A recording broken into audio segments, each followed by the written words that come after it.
Good afternoon, everyone. Hello. Thank you guys so much for coming out to the Rancho Mirage Library and Observatory. My name is Aaron Espinoza, and I have the distinct privilege of being the Library and Observatory Director. Before we get started today, can I please ask that you guys silence your cell phones? Even if you think you've already done it, please check again. So as you're doing that, I just want to kind of talk to our attendees here for a moment. How many of you have actually heard Dr. Gudelunas speak before? Nice, I love it. Welcome back. For those of you that are new, you're in for a real treat. I'm going to show a video real quick. How many of you guys have heard a presentation from us or someone else about the hearing loop? Hearing loop. All right, fantastic. Not many people. So we're going to introduce you to a new product, and I'm not going to say new product, something we've had for a few years, but we haven't done a very good job introducing it to our audience. So we're going to show you what it is, and then I'll talk a little bit more about it. So, Stephen? This is the sign that means a world of difference for people with hearing loss. That's because any facility that has this sign also has a hearing loop. Hearing loops are widely regarded as the most effective, easiest to use, and most trouble-free assistive listening technology available. While most people with hearing loss have hearing aids, they do little to help them hear clearly in group settings. A hearing loop, however, sends clear, pure sound from a sound system directly to the user's hearing aid without any distortion or background noise. Now, the vast majority of hearing aids, whether old or new, already have what is known as a T-coil or telecoil built in, which just needs to be activated by a hearing professional to use a hearing loop. For example, here's what a typical group presentation sounds like to someone using just a hearing aid. Good morning, everyone. Today we're offering the following activities. And here's what it sounds like to a hearing aid user with the help of a hearing loop. Good morning, everyone. Today we're offering the following activities.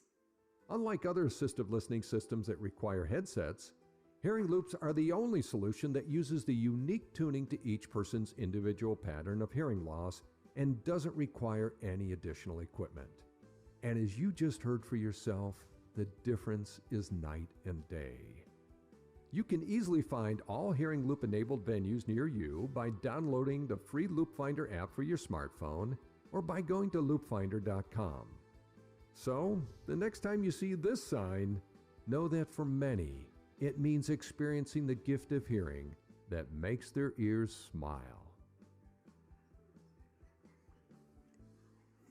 All right. Thank you. So I know the video did say that you don't have to have a headset for this. This is a hearing aid.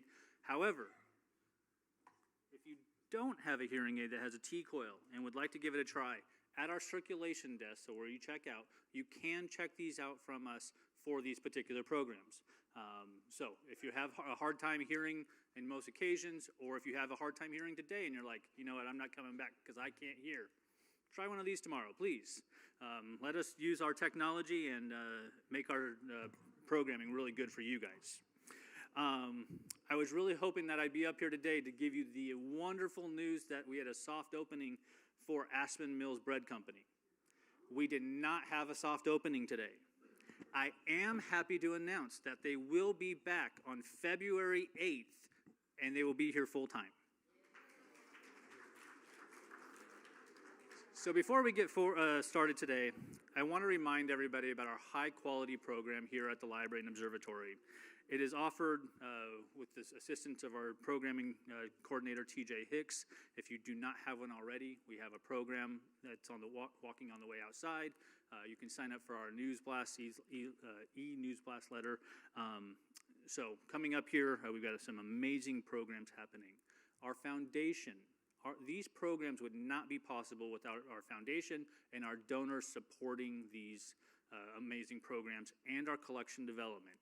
So the nice thing about our foundation is a donation to our foundation only goes to our programming, whether it be children's, adult, our observatory, and our collection development. None of it really, or I don't say none of it really, none of it goes to administrative costs. So anything you donate goes straight back to our community for these amazing programs and collections. So if you're interested in continuing to have these, please consider donating.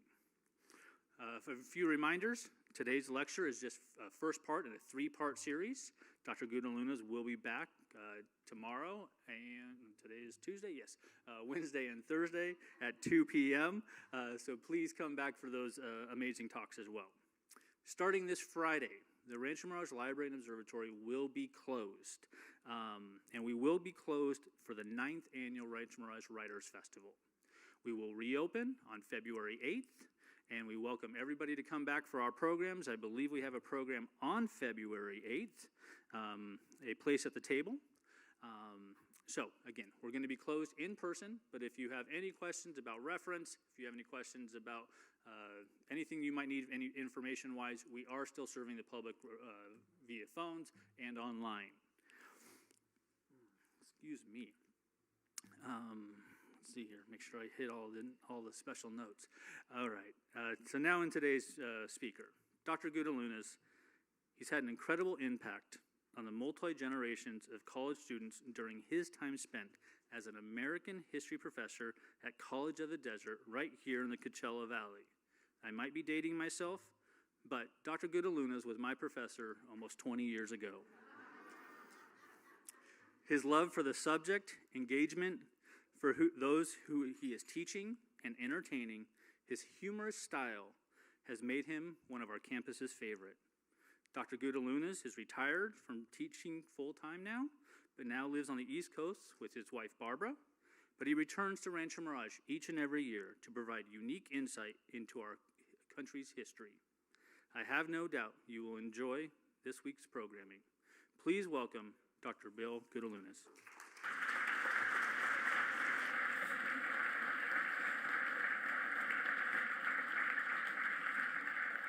Thank you, Aaron. Thank you.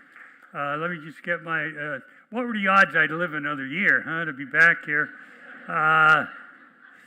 When I graduated high school 15 years ago, we had a very sarcastic class, and they voted the most likely to, and I was voted the most likely to die first, it was unanimous vote too, and half my class is dead, so there you go. All right, the 1920s, to understand the 1920s, you have to go back a little bit to World War I, which ended on November 11th, 1918, 11 o'clock in the morning French time, 11th month, the 11th hour of the 11th day, and World War I ended.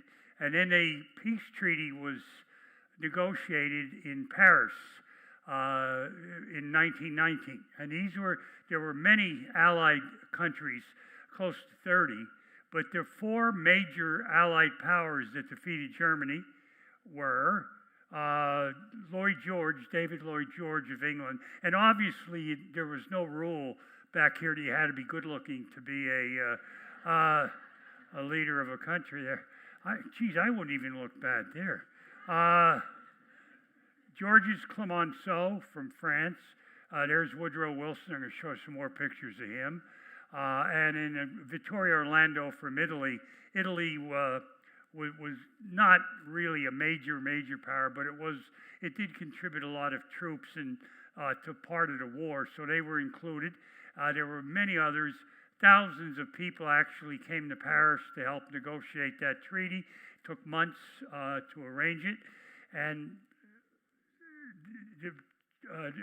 okay, let me just get to Woodrow Wilson. Henry Cabot Lodge, I'm going to mention him. He was his grandson ran for vice president with Nixon in 1960. Remember, Kennedy and Johnson against Nixon and Henry Cabot Lodge. That's actually his grandson. Woodrow Wilson, and he's going to be so important here. And here's a trivia. You know Woodrow Wilson's, anybody know his real first name? Thomas Woodrow Wilson. And I'm going to talk about Calvin Coolidge in a minute. John Calvin Coolidge. Now, if my name were John Calvin Gudelunas, first of all, I wouldn't have seen 10th grade. The seniors would have killed me. But I'd rather be called John and Calvin. No, I'm nothing wrong with Calvin, but still, Woodrow Wilson and Ulysses Grant was Hiram Ulysses Grant, and Grover Cleveland was Stephen Grover Cleveland. So there you go. Now, I'd certainly rather be called Stephen than Grover.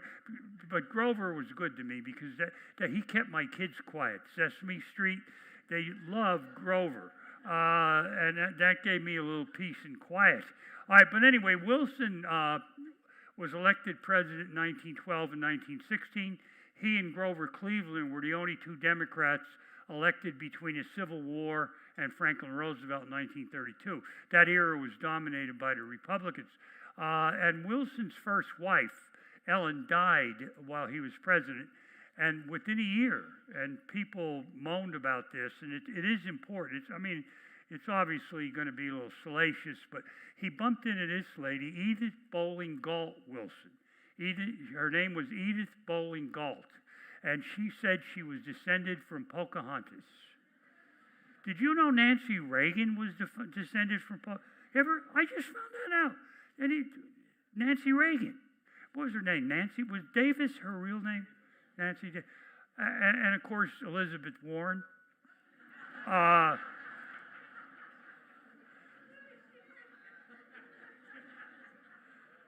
I'm related to Vitus Juncus, who came over on a potato boat around 1890. But anyway, Edith Wilson, her and Wilson got married. He just became infatuated. He was pushing 60. He was infatuated, like a teenager.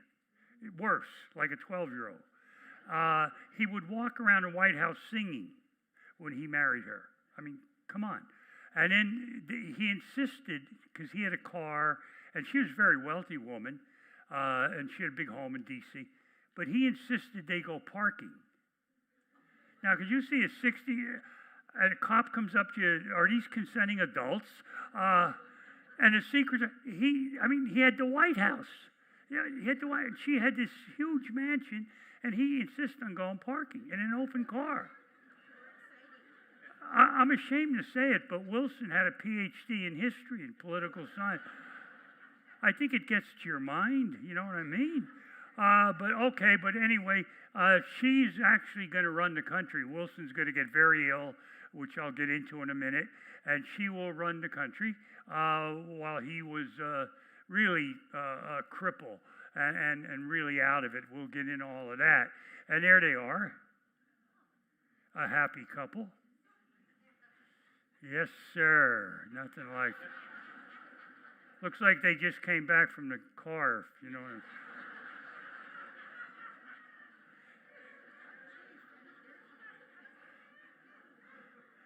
I don't want to be crude, but if you're a female and you woke up in the morning, you didn't know where you were, and you're next to him, I think you'd commit suicide. Okay, at least you should. All right, but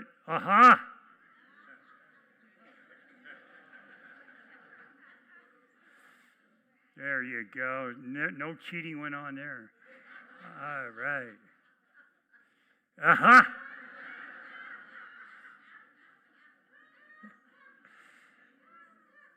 Who are they?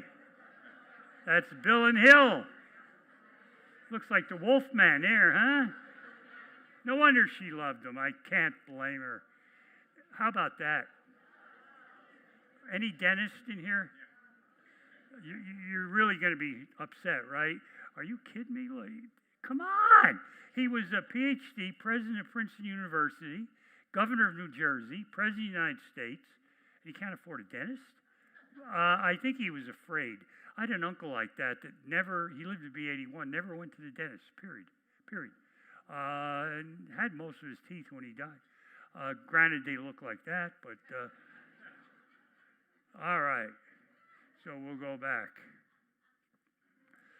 All right, the Treaty of Versailles. I'll go forward.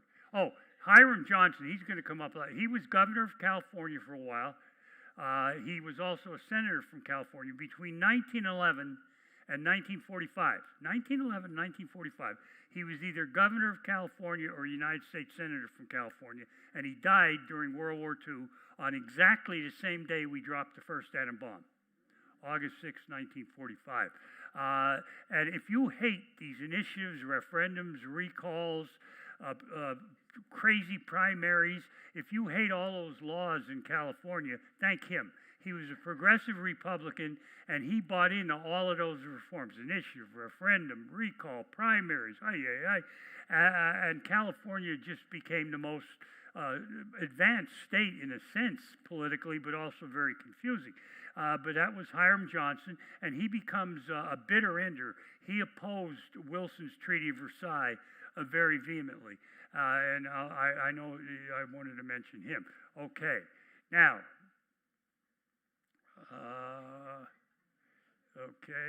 the Great Rejection. Wilson made a lot of mistakes. When the war ended in November of 1918, he was extremely popular. We didn't get into the war. The war started in 1914. We didn't get in until 1917. We only lost 125,000 men total, 49,000 on the battlefield, the rest to disease. Compare that to some countries that lost millions. Russia probably lost 2 million, lost 20 million in World War II. Still there are Russians around. Granted, they can't beat Ukraine, but my maternal grandfather was a Ukrainian priest, and so you know where my heart is on that one. But anyway, Wilson made some mistakes. He decided that he personally would head our peace negotiating team. And so he was out of the country for much of the first half of 1919 because they negotiated this treaty, all these countries, all these delegates, all these everything. He took a couple boatloads of people with him, but he took not one major Republican, not one. He was a Democrat, and he took, get this, how could a PhD in political history not know this one? He took no United States senators with him. Now, why was that stupid? Well, because the Senate, any treaty, has to be approved by a 2/3 vote of the Senate. And at this point, thanks to the elections of 1918 that had just been concluded, the Republicans controlled the Senate, granted only by 2 votes, but they controlled the Senate and the House of Representatives. And guess who the Republicans made chairman of the Senate Foreign Relations Committee? Ted Cruz. No, actually, it was George Santos. Henry Cabot Lodge. So Henry Cabot Lodge was going to be Wilson's nemesis. Not only was he a senator that the Republicans controlled the Senate, but he was chairman of the Senate Foreign Relations Committee, would review the treaty. And yet Wilson hated him because Lodge also was a PhD. Only he got his PhD from Harvard, where Wilson got his from Johns Hopkins. And Lodge would always say, oh, you couldn't get into an Ivy League school. That's like me. My son got his doctorate from Penn, University of Pennsylvania, Penn tie on. Might confuse somebody, think I really did go to Penn. But he always said, oh, well, Lehigh isn't as good as Penn. And it's not, but there you go. All right, so, but Wilson went over there, and to make it simple, he had to negotiate Clemenceau and David Lloyd George, to a slightly lesser extent Orlando. They wanted a very vindictive peace toward Germany. They wanted to rip Germany apart like we did after World War II. Okay? Wilson wanted a peace based on the 14 points. Wilson, long before he went to Paris to negotiate, he listed 14 war aims, like international disarmament. Yeah, that's going to happen. Can't even disarm Chicago, much less. All right, freedom of the seas, no more war. I mean, crazy stuff. In fact, Clemenceau put it the best. Clemenceau said, God gave us 10 commandments. We quickly broke them all. Wilson gave us 14. We'll see. And Clemenceau, who was Catholic, Wilson was a rabid Presbyterian. His dad was a Presbyterian minister. Clemenceau called him the Protestant Pope, and Archangel Woody. They didn't like each other. But anyway, Clemenceau wanted to rip France apart. You couldn't blame him, or rip Germany apart. and certainly Belgium did, and David Lloyd George too. England wanted reparations, wanted some ways to get its navy back in shape, maybe could take some German ships. So it was kind of 3 against 1, and Orlando was willing to go along with anything Clemenceau and David Lloyd George did, as long as they gave Italy some territory that she wanted in Europe and Africa. Okay, so the Treaty of Versailles fell between what happened, in essence, and this is not European history, but the Treaty of Versailles was not a vindictive treaty. It was not a rip 'em up, tear 'em up treaty, or an unconditional surrender treaty like we had with Germany, Japan after World War II. It was not totally vindictive. Now, to be fair, Germany had imposed a very, very vindictive treaty on Russia, which was originally an ally, but Germany defeated Russia in World War I on the Eastern Front, and she ripped Russia apart. And that led to the Communist Revolution, a lot of other stuff. And Germany in 1870-71 had defeated France in a war called the Franco-Prussian War, much underrated war. I think one of the most consequential wars in history, but it's another story. But Germany also imposed a very, very strict, vengeful treaty against France after the Franco-Prussian War. So Germany never accepted the Versailles Treaty. They said it was vengeful. They said they surrendered based on, in fact, they didn't say they surrendered. They signed an armistice. You notice World War I ended with an armistice, not a surrender. How did World War II end? Unconditional surrender. That's why we insisted on it in World War II, no more. But the German people never accepted the fact they lost the war. Never. In fact, when the German troops came home after November the 11th, they had parades. And they thought they won. Because Germany, get this, in World War I, Germany never had 1 inch of its territory on the Western Front touched. Not 1 inch. Not 1 inch. When the war ended, Germany was still on French and Belgian soil. And they had defeated the Russians in the East. So the German people, and there was all kind of propaganda on the news, fake news, if you will, and the German people were convinced we got screwed here. We didn't lose the war. It's kind of a draw. We signed a treaty, or we agreed to end the war, an armistice, on the basis of Wilson's 14 points, and they got instead we got this vengeful treaty. We took some of Germany's European territory, like the Rhineland was demilitarized, the Saar Basin was given to France to exploit for about 15 years. 2 provinces that Germany had taken during the Franco-Prussian War were given back to France. That's Alsace and Lorraine, if you've ever been over there. So the Germans were very upset. Oh, we got screwed here. Germany also had to disarm, could only have 100,000 men in its army, da-da-da-da-da. And Hitler exploited that later on. Hitler, who was in World War I, and I might add decorated, he got an Iron Cross. In fact, he was in a hospital at the end of the war because he was poisoned by gas. And Hitler only became a corporal, but he might have been promoted higher except for a slight problem. He probably was gay or a switch hitter anyway. Mickey Mantle. Because he obviously loved Eva Braun later on. But Hitler really never married or anything. And he was getting a little too friendly with one of the other soldiers. And the German hierarchy didn't like that, or the officers. So they never promoted him above colonel, or above corporal. But there's every indication he was a very good soldier. But when Hitler rose to power, his main argument was to the German people, I'm going to take everything back that we gave up in the Versailles Treaty. The Rhineland, the Saar, Alsace and Lorraine. We're going to take all of that back. And we were screwed then. We're not going to have it again. And he had this right-wing nationalism. He was a fascist. And it worked. It absolutely worked. Obviously, Hitler, who was totally uneducated, came out and wound up being the leader of Germany and causing the greatest war in world history. All right. Or a treaty could be very lenient. What my point is, if a treaty is vengeful, it could be permanent. This is a diplomatic theory.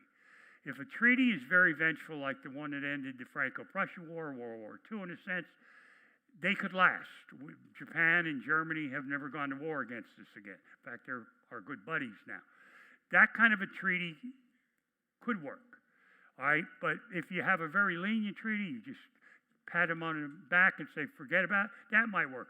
But a treaty that's in between is going to have a very hard time being permanent. And in fact, many diplomatic historians claim there's never been in modern times a treaty that truly was not vindictive nor lenient that ever lasted that long. And certainly the Treaty of Versailles did. But the Treaty of Versailles was not as bad as most people make it out. It did create the League of Nations. That was Wilson's 14th point. That became, the League of Nations was not obviously not totally effective. It was going to prevent war, yeah, until 1939, 20 years. All right, but it did. The League of Nations did last technically till 1945, when it handed all of its records over to the United Nations. So it was a forerunner of the United Nations. The United Nations is modeled exactly after Wilson's dream of the League of Nations. And if you signed the Treaty of Versailles, and I'll get on to more stuff. If you signed the Treaty of Versailles, you had to join the League of Nations. They were tied. The League of Nations covenant was included in the Versailles Treaty. The Versailles Treaty was one of the longest treaties in the history of mankind. Had 440 articles, had about at least 20 appendices. Appendices, 20. Come on. And whoever read the treaty, maybe Wilson, maybe. All right, so when he comes home, Wilson comes home in the summer of 1919, after being away for most of the year. He went to France, realized there was trouble back home with some of the senators like Lodge, and Johnson was very much against the treaty. He comes back, then he goes back to France, and 1919 was the flu year. Until we had COVID, the worst flu outbreak, and maybe still in the history of mankind, was the so-called Spanish flu, which is a misleading name, but the Spanish flu of 1918-19. It killed 20 million people worldwide, and it killed 500,000 in the United States. And we weren't that big. I mean, we're only about half the size we are now, population-wise. So come on. And Wilson got the flu. He was sick. He was always a sickly kid, kind of a namby-pamby type. And he got the flu and probably got it twice, we now think. But he kept traveling back and forth. But he comes home, finally, with the Treaty of Versailles. That's not perfect, but it's good enough. And if we had signed the Treaty of Versailles, we, the United States, and if we had joined the League of Nations, could have we prevented World War II? I don't know. Maybe yes, maybe no. But we did not. That's counterfactual history because it didn't happen. But, which is now acceptable, but back then it was. So we never did join, and the League never did prevent World War II. That we know. And it did allow the rise of Hitler, and Hitler's whole platform, if you read Mein Kampf, was basically a condemnation of the Treaty of Versailles and claiming that Germany did not lose the war. And how could have we lost the war when we beat the Russians, forced them to sign a very humiliating treaty?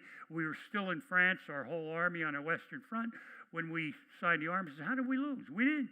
And a lot of Germans believed it. All right, so now Wilson has to get 2/3 of the Senate to approve the treaty. Wilson's sick. And his wife is trying to protect him, shelter him, and he's kind of going a little out of, he's not reading the newspapers like he did and all that stuff. He didn't even watch Fox News or CNN. So Sean Hannity would have straightened him out. All right. There were three kind of people in the country and in the Senate. The Wilsonians, mostly Democrats, were people who favored the treaty as Wilson brought it home. Wilson didn't want the treaty changed because he felt he made too many compromises in the 6 months he was over there. So I've already weakened what should have been a perfect treaty. So I cannot afford any more changes. So I want the Senate to approve the treaty as I brought it home. Boom.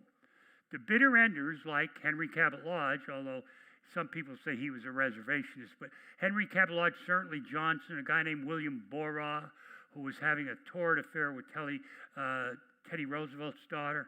In fact, they had an illegitimate child, Teddy Roosevelt's daughter, and Senator Borah, and they tried to hide it in a way, but Alice Roosevelt was a very outspoken woman. And you know what she named her child when it was born?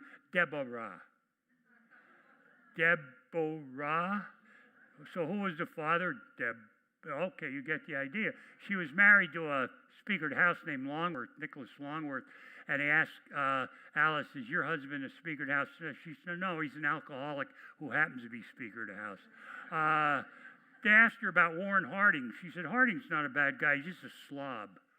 Oh, and then they asked her about Calvin Coolidge, and she said, he's so miserable that I think he was weaned on a dill pickle. Alice had all of these lines. Wouldn't she be a hit today? I tell you what. Well, all right, the bitter enders, like some people say Lodge, but certainly Borah and Johnson, and there was a guy named Fighting Bob La Follette. There were about, in the Senate, which then had 96 members, because obviously Alaska and Hawaii weren't in yet. The bitter enders opposed the treaty, period. Even if Wilson accepted some changes, they didn't want it. Boom, end of argument. Because they hated Wilson? Maybe. Because they hated the treaty itself? Maybe, but whatever. The bitter enders, 16, 14 Republicans, 2 Democrats were bitter enders. They'd opposed the treaty to the bitter end. But 16 out of 96, that's not enough to what? It's not enough to block the treaty. It's nowhere over. You got to have over a third of the people to block the treaty, which needs 2/3. But so a vast majority of the senators and the American people were reservationists. And Lodge actually became a strong reservationist, in the opinion of most historians. What's a reservationist?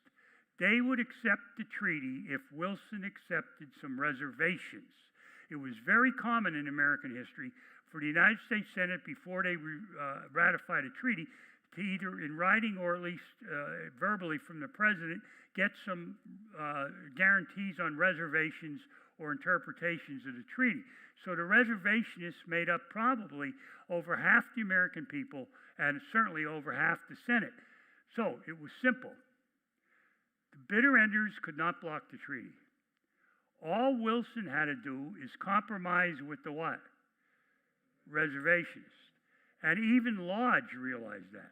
And Lodge, and I remember this, a professor saying this to me in 1964, in a sardonic, and I thought that was a salacious word, sardonic, that sounds good. In a sardonic slap at Wilson, how many reservations you think Lodge came up with? 14. Wilson has 14. A PhD from Johns Hopkins, certainly a PhD from Harvard, could come up with 14, and he did. And then somebody said, can't you top that, Senator Lodge? And actually another senator added a 15th reservation that dealt with the independence of Ireland. A lot of Irish people who were Democrats at this time, very heavily, they were mad at Wilson because he did not insist on Irish independence at this point. And Ireland would go through some terrible, terrible turmoil after World War I into the early 1920s. All right, so what is very simple. Wilson had to compromise with the reservationists. In fact, in the final vote on the treaty, a strong majority of the people, but not 2/3, a majority of the Senate voted to ratify the treaty with what? With reservations. But Wilson told, or they would have, Wilson told his people to vote against the treaty with reservations. So on the final vote, 49-35 was the actual vote. 49 in favor, 35 against with reservations. Who actually voted no on the reserve reservations treaty was Wilsonians and the bitter enders. So actually, who killed the Treaty of Versailles? Not so much Lodge, but what? The bitter enders, but they were only 16 people. And Wilson's people, a lot of Democrats who wanted to vote for the treaty to ratify it, would not because Wilson told them, don't do it. So then Wilson really screws up. He gets all upset, and as governor of New Jersey, as president of Princeton University, he had a habit when his back was to the wall or he was caught in a car. Wilson had a habit of appealing to the people, go over the heads of the politicians, go over the heads of the alumni of Princeton, go over the heads of the politicals in New Jersey and appeal to the people of New Jersey while he was governor. This appeal habit, okay. So what Wilson makes a decision, instead of accepting the lodge reservations, getting the treaty ratified, which would have been simple, it did get a majority vote, strong majority, but not 2/3 in that March of 1920 vote. Wilson's going to go to the people. And even though he's sick, and he looked it, he made a long tour of the country in the summer of 1919 to try to get people to get their senators to ratify the treaty. He traveled over 6,000 miles by train. He gave 32 major speeches in 22 days. He went from Georgetown. He wound up in California, where Johnson, was rallying against him. Then he goes back to Colorado on his way back. And in Pueblo, Colorado, in the fall of 1919, he has a stroke. He collapses on stage. They rushed him back to Washington, and everything became secret. Just like Biden and Trump and Pence don't hide classified information. See, Mike Pence, I got to ask Mike. He had classified documents too. Did God give him permission to do that? And I hope there was no other woman beside his wife in that damn room when he hid them. No, but Mike Pence, now what's going to happen? Oh, God. All right, next thing we'll have a Protestant Pope. Wilson. All right. Wilson, as simply as I could put it, Wilson, for the rest of his life, was a paralytic. His mind was affected. He couldn't accept reality. For months, for 4 or 5 months, nobody saw him except his wife and his medical staff, Edith, who was such a strong-willed woman. Even Lodge, Democrat senators couldn't even see him. He was out of it. And we now know that he had probably a mild stroke in Colorado, then a severe one back in Washington when he got back after that collapse in Pueblo. And he was just a mess, couldn't accept reality. And the doctors today will tell you if you've had a stroke, the kind that affected Wilson's brain, you're very irritable and you're very unwilling to compromise. Some people are that way naturally, but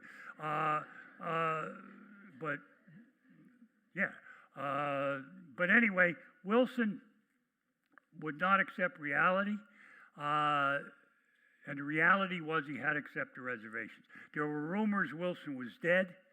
There were rumors that Edith was running the country, which she was, and I say thank God, because he couldn't. I don't want to be mean or anything, but remember during Reagan's second term, he had that period where he was really kind of out of it, and they said Nancy's running the country. I said, well, thank God. If Hillary would have run the country instead of Bill, Okay. Melania, there you go. Jill, she's a doctor, right? You heard her. All right. I'm not getting any reaction here. Okay. So Edith, I'm attacking both sides. Come on. Did we have a female president? We now know, yeah. She edited everything he read. She only let him read favorable newspapers. There was no radio or anything yet. And he really did not have a grasp of things. And it was very easy to see what he should have grasped. He should have compromised with Lodge, gotten a vote through, and that would have been it. He made an excuse like, well, the Europeans wouldn't like it. But Lloyd George and Clemenceau even told him to accept the treaty with what? Reservations. Just join the League of Nations. If the United States comes into the League, we have a chance to make it work. If the United States does not, we're in trouble. And Wilson just would not listen to them. It was just a mess. And she kind of ran the country. And then amazingly, he decides to really go over the heads of the politicians. He wants to make the election of 1920, the presidential race, what he calls a solemn referendum. I'll get into this in a minute. A solemn referendum on the Treaty of Versailles. He says if the Democrats win that election, presidency, and they elect senators and all, then that should force the Senate to ratify the treaty. He even makes a crazy suggestion that every senator that opposed the Treaty of Versailles, including Lodge, that they resign, and run for election in 1920. And if a majority of them lost, then the treaty should be ratified. But if a majority of them won, then he'd resign and the treaty would go. What? First of all, his term was running out, and this was his last full year. But he thought he was in England. That's a parliamentary system where the prime minister proposes something. If it's voted down, what? He has to what? Resign, call new elections. He's supposed to. Wilson thought he was in England. Honest God. He was only 4,000 or 5,000 miles away. Close. Close only counts in making love and horseshoes, right? Not in Wilsonian. But Wilson's now going to appeal to the people and hope that the election in 1920 will go for the Democrats and then the treaty will be ratified. What? And guess what? Here's the final proof that he's out of it. He wants to run for a third term. He can't talk. He can't walk. He can't see. But he's going to run. Well, of course, a lot of presidents were like that. But he wants to run for a third term. And she plays along with it. Are you kidding me? If I were in her boots, I'd be hoping he died so I could marry a young guy and go out in a car. But 1919, oh, I'm sorry. Go back, Bill. Oh, not that far back.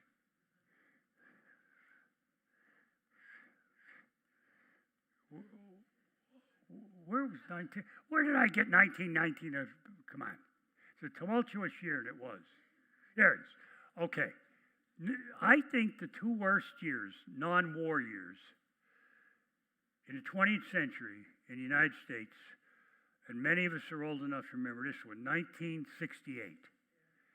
The Vietnam War, the Tet Offensive, assassination of Bobby Kennedy, Martin Luther King, city riots, very tumultuous presidential election, which Nixon eventually won, but it turned out to be a lot closer than everybody thought. But in 1919, it was unbelievable. You had the flu. 500,000, I'm going to check my time here, 500,000 people would die. 1919. In sports, you ever heard of Black Sox scandal? The Chicago White Sox drew the World Series because they hated their owner, a guy named Comiskey. And many people thought baseball was done forever. I know some of you people are thinking, I wish that were true. But anyway, of course, Babe Ruth came along right after that and popularized the game again. At least I think he did. There were many strikes. There were over 3,000 strikes, labor strikes, of one kind or another. We had the only, in American history, in 1919, we had the only citywide general strike where all the workers basically would not go into work. What city? Desert Hot Springs.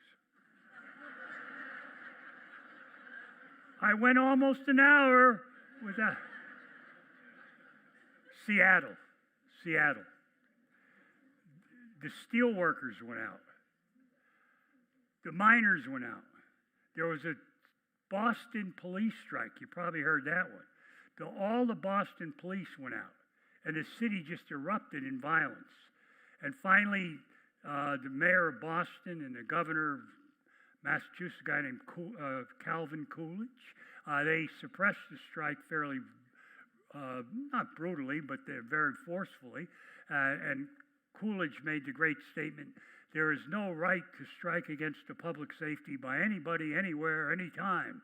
And that made Calvin Coolidge a hero amongst most Republicans, eventually made him vice president, and then Harding dies and he becomes president. So Calvin Coolidge, his stepping stone really to national notoriety was the Boston police strike, which really he didn't do as much to settle or to end as the mayor of Boston did, but that's another point. Also, there was an economic recession.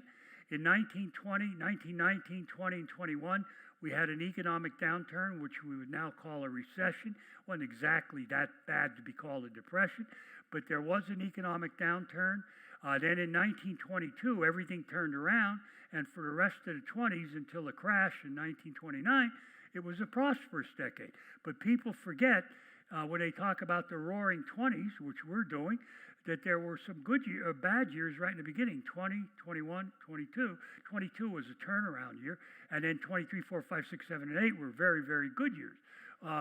So there were strikes, the flu, Prohibition was voted in, the 18th Amendment was ratified, and the Volstead Act was passed in 1919, which implemented Prohibition beginning in January of 1920. So if you're interested in when exactly did Prohibition exist in the United States, it existed between 1920, though the amendment was passed in 1919, but it existed from 1920 to 1933. The 18th Amendment put Prohibition in, and the 21st Amendment repealed it. The only amendment we've ever repealed is Prohibition. And of course, Prohibition wasn't working. People still wanted to drink. And it was really getting bad because you could never smuggle anything in from Mexico, for example. And God knows not from Canada. And we had a very small border with Canada, 5,527 miles. I don't know why that sticks in my mind since 5th grade. 5,527 miles. That's the largest unfortified border in the history of mankind. We border Canada, counting Alaska, for 5,527 miles. And our border with Mexico is pretty big. And of course, you could never sneak anything in through the islands in the Caribbean, right? Into Florida. DeSantis would never. As long as they didn't have an abortion, maybe. All right. So what Wilson wants to do, and also there was a Red Scare. Most of us are old enough to remember at least vaguely the McCarthy Red Scare of the early 50s, generally 1950 to 54. Okay. But the first Red Scare was in 1919, 1920, and it was led by Wilson's Attorney General, a guy named A. Mitchell Palmer, who wanted to become president. And he was running around the country ferreting out radicals, and he claimed radicals, communists, because remember Russia had just turned communist, and now they're coming to get us. And it was really bad there. And but Palmer he had raids on innocent clubs that really did nothing wrong. It was just terrible, and he had a henchman that would eventually become fairly famous. But he makes his original move with Palmer. How about J. Edgar Hoover? J. Edgar Hoover's first hatchet job was helping Palmer ferret out left-wingers, and if you were in a union or you were an ethnic or God knows if you were an alien, you were going to get deported. They even had a ship that they called a Soviet Ark. It was a big used passenger ship, and they were shipping people back to Europe on a Soviet Ark, and they let them off in Russia. Imagine that. Here you go. And Putin accepted them for some reason. All right. So, the solemn referendum of 1920.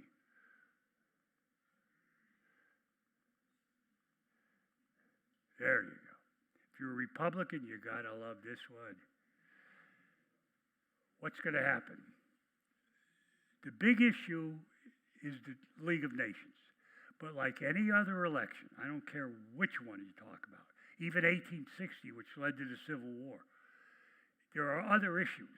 There's never one issue. But the one dominant issue, yes, was should we join the League of Nations? Wilson angles to get the Democratic nomination. Under ordinary circumstances, and the first ever convention on the West Coast was in San Francisco. The Democrats met in San Francisco in 1920. And the front runner was Wilson's son-in-law, William Gibbs McAdoo. Okay? But Wilson really didn't love him because he thought he should be the nominee. And there were other candidates. But Wilson actually had direct phone lines set up between the convention hall and the White House.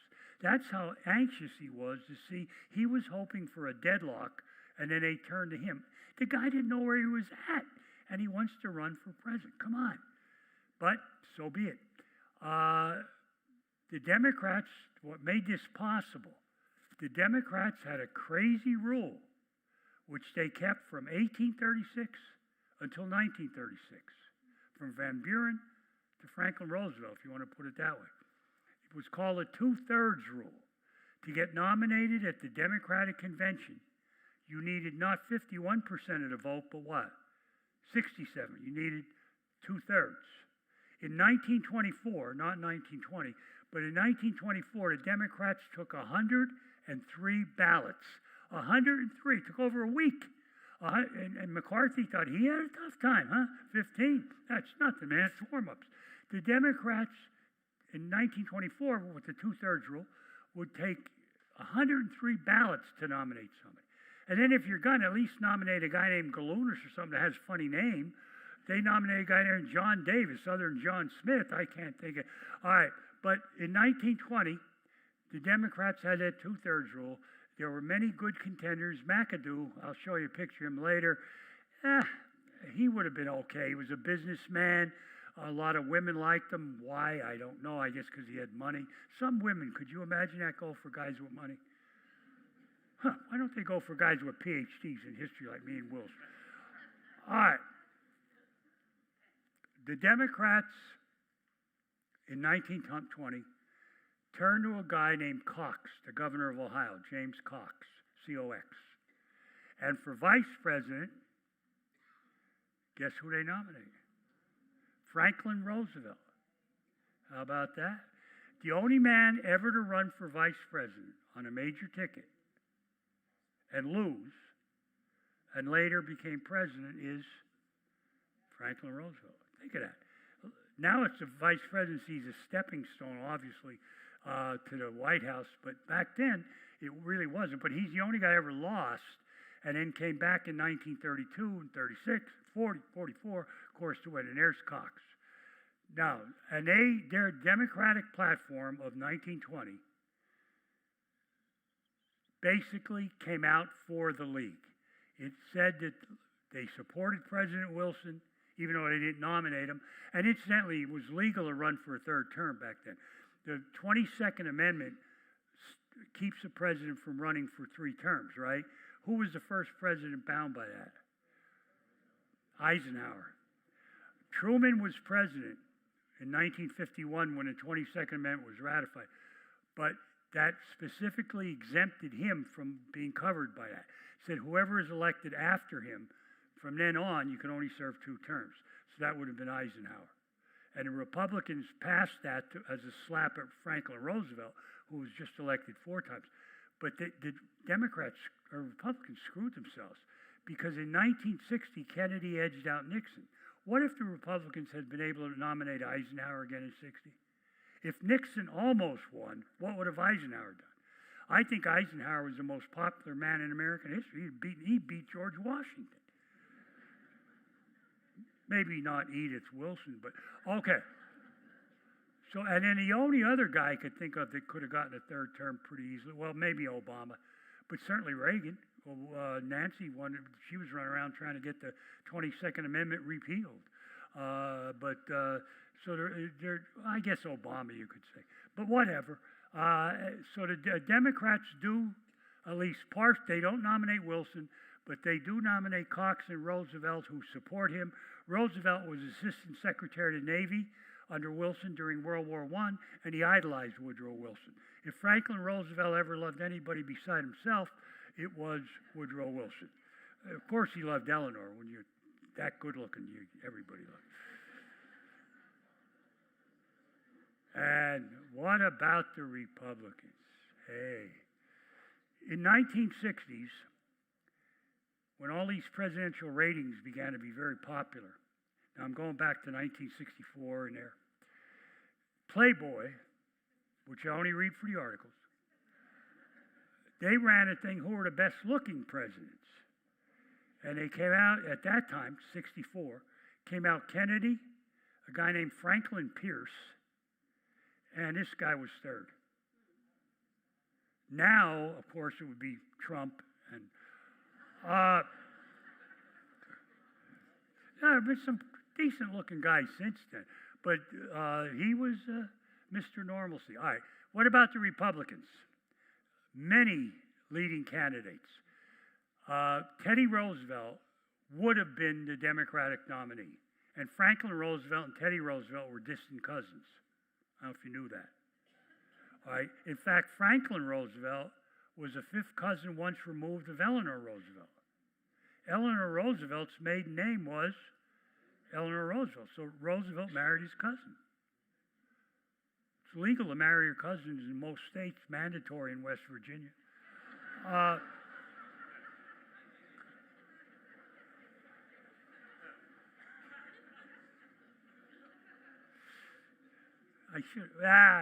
Never mind.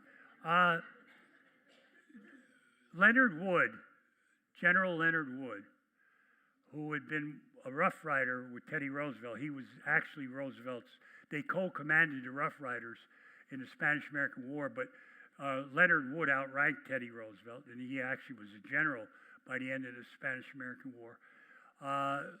Leonard Wood had gotten Teddy Roosevelt's supporters. Roosevelt would have been nominated, Teddy Roosevelt, except he died he died just before 1920. 1919, I guess. He died in 1919 at the age of 60. So Teddy Roosevelt, who had been elected president in 1904 and almost got it again in 1912, he didn't, but he would have, there's no doubt he would have been nominated. And a lot of the Roosevelt people wanted to go with Wood, who kind of reminded him of Teddy, the great soldiers, Spanish-American War, Rough Riders. There was a guy from Illinois named Loudon, who I think would have been a great president. Personally, anybody could run Illinois back then with Chicago, all the problems that was having. Come on. So anyway, they deadlocked. The Republicans did not have a two-thirds rule. I had a college professor that always said to me, Mr. Gudelunas, why didn't the Republicans have a two-thirds rule like the Democrats? And I went into some kind of political science job. He said, yeah, that, and they're not stupid like the Democrats. Oh, okay. So, yeah. But anyway, the convention deadlocked, and on a 10th ballot, allegedly after a smoke-filled, this is probably not true, we don't know, supposedly when the convention deadlocked, 9 ballots, for the Republicans, that's long. A bunch of people, about 15, 20 senators and big money men, they met in a smoke-filled room, Suite 404 of the Hotel Blackstone. Why, I remember that. Suite 404 of the Hotel Blackstone. And they said, we can't let this go on. We got to unify. We have to pick somebody who's kind of malleable, who's a good Republican, but will not buck us, the bosses. We need somebody. And Wood and all these guys are too independent. Who could we get? And somebody said, how about Warren Harding? Yeah, how about Warren Harding? He was a senator from Ohio. Get along, go along, Warren. Easygoing, not the brightest candle on the cake. In fact, one of the duller candles on the cake. But he was a college graduate. He did edit a newspaper, the Marion Star. 1920 was the first election in which all women could now vote. The 19th Amendment had just been ratified just before the election, and all women could now vote. And they were, politicians on both sides were deathly afraid the women might go the other way. The Republicans afraid they might go Democrat. Turned out women voted the same way men did for the same reason. Okay? And I remember when they passed the 18-year-old Vote Act amendment, and I was teaching college already, and every politician in my home area was calling me, what are the kids going to do? What are the kids? I said, they're not going to vote. They have other things to worry about. And it's still true. Every election, what about the youth vote? What about the youth vote? The youth vote is, they're not going to vote. They vote, if you're 88, you're more likely to vote than an 18-year-old. Much more likely. I once said in an interview for the Desert Sun, as a joke, and they printed it in the front page, and I got nailed. I said, for a while I was calling it the desert scum, you know. But it said, I said, as a joke, why do 88-year-olds vote more than 18-year-olds? Because maybe the 18-year-olds have a life, which us older people don't. Okay. Cool. I got a few calls from Aunt Tilly's, I'll tell you what. And it had to run on the damn front page, right, lower right. That's the last place you want it, or else on a sports page. Out here, you know what people read first? I do every morning, my couple papers. I read the obituaries first. You get to be a certain age, that's it. I used to read the divorce notices. And then the obituary. All right, so the Republicans nominate Warren Harding, and then whether that smoke-filled room really made a difference, we don't know. But they did think Harding would be malleable. He wouldn't be a troublemaker. So maybe, and he was good-looking. I'd say so. He was good-looking, and they were afraid of the women's vote, right? So maybe they'd vote for him just because he was kind of, in a avuncular kind of way, good-looking, okay? And then they wanted to run a guy named Lenroot, Senator Lenroot, for vice president, but the convention balked. After they followed their lead, the Republican delegates, and nominated him, they wouldn't nominate Lenroot. They nominated Calvin Coolidge because he settled the what? Boston police strike. And that's going to be, so you had Calvin Coolidge. And that's going to be very, very interesting. And then there we go. The election was a wipeout. Harding carried all those blue states. Note this, the solid South in those days was solidly what? Democrat. Democrat, until the 1970s. From the 1870s to the 1970s, the South, former Confederacy, was Democrat. Now it's the opposite.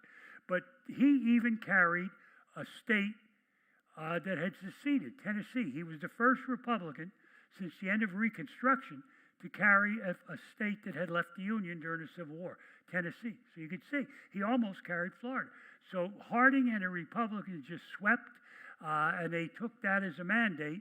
He also got over 60% of the popular vote. Very difficult. You say, come on, 60% of the popular vote. The only time it's happened, 1920, Franklin Roosevelt in 1936, and then in our lifetimes, how about Lyndon Johnson in 1964? And who else had the biggest Republican victory ever? And don't say Ronald Reagan. How about Richard Nixon in 1972, when he carried 49 of the 50 states and over 60% of the vote? Yes, Reagan carried 49 of 50 in 1984, but he only got 58% of the vote. Nixon was around 62. He beat another PhD in history named McGovern, if you don't remember that one. So the Republicans now win. Harding is going to be president, and they take this as a mandate not to ratify the Treaty of Versailles. We never did. In 1921, Harding signed an executive agreement, or he signed a joint resolution executive agreement combination. He signed a simple note ending the war with Germany and the other nations we had declared war against. He was on the golf course. He was drinking during Prohibition, President of the United States. In fact, he was drunk. And a caddy ran out, said to Senator Johnson or somebody, wants you to sign this. Well, what is it? Is it important? Yeah, it's going to end the war. So we officially ended the war in 1921 by a simple signature that he signed on a golf course, told the caddy to get him another double shot, really, and then went back to the golf course and played. I'm going to break 100 today, I better. Now, they asked, I'll be done in a second. They asked the people that nominated Harding, that group in the Hotel Blackstone, is there anything in your life that's going to come back to haunt you? Now, here's the telltale. He says, give me 15 minutes. And he busts out of room. And he comes back in, he says, no, I'm okay. Not confidently. Why? There were rumors, and I'll go into this tomorrow, that Harding was partly black, that his great-grandfather was black. And that was a rumor that had gone on in Harding's hometown, Marion, Ohio. That rumor had been around for decades, that Harding had some black blood in him. Turns out I don't think so, but whatever. And also it was known that he was having an affair. He was well in his 50s. He was having an affair with a 20-year-old woman. And he was, a girl named Nan Britton. And she had an illegitimate child by him. He had never had any children by his wife, but he did by Nan Britton. In fact, then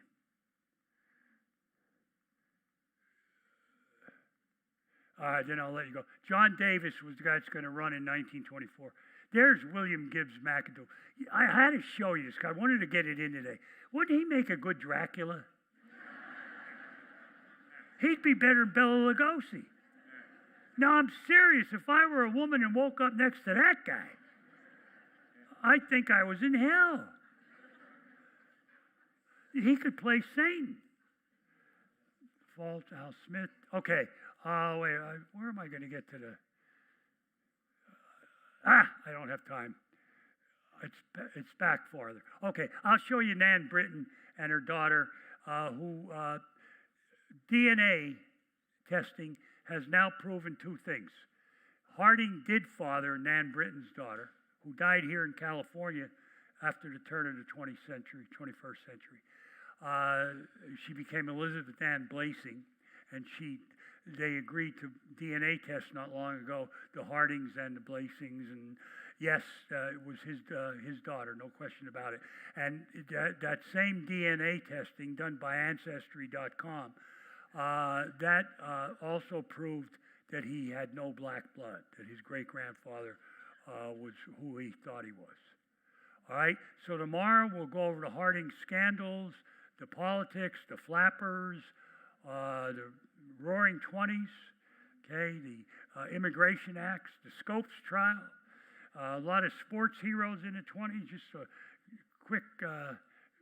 a quick. Where's my pictures? Come on, Gudelunas, where the hell are they? No, I don't have my pictures. Or do I? No. Okay, I have Babe Ruth and Bobby Jones and all that. Bobby Jones is a great golfer. He's going to be here. Maybe. I never knew he still has a clothesline out there. Bobby Jones Apparel. That's his. He's dead, but amazing. Okay, thanks. Wait. From the bottom of my heart, you know how I look forward to this. Thank you. I had a couple minor health problems again this year, but thank you very, very much.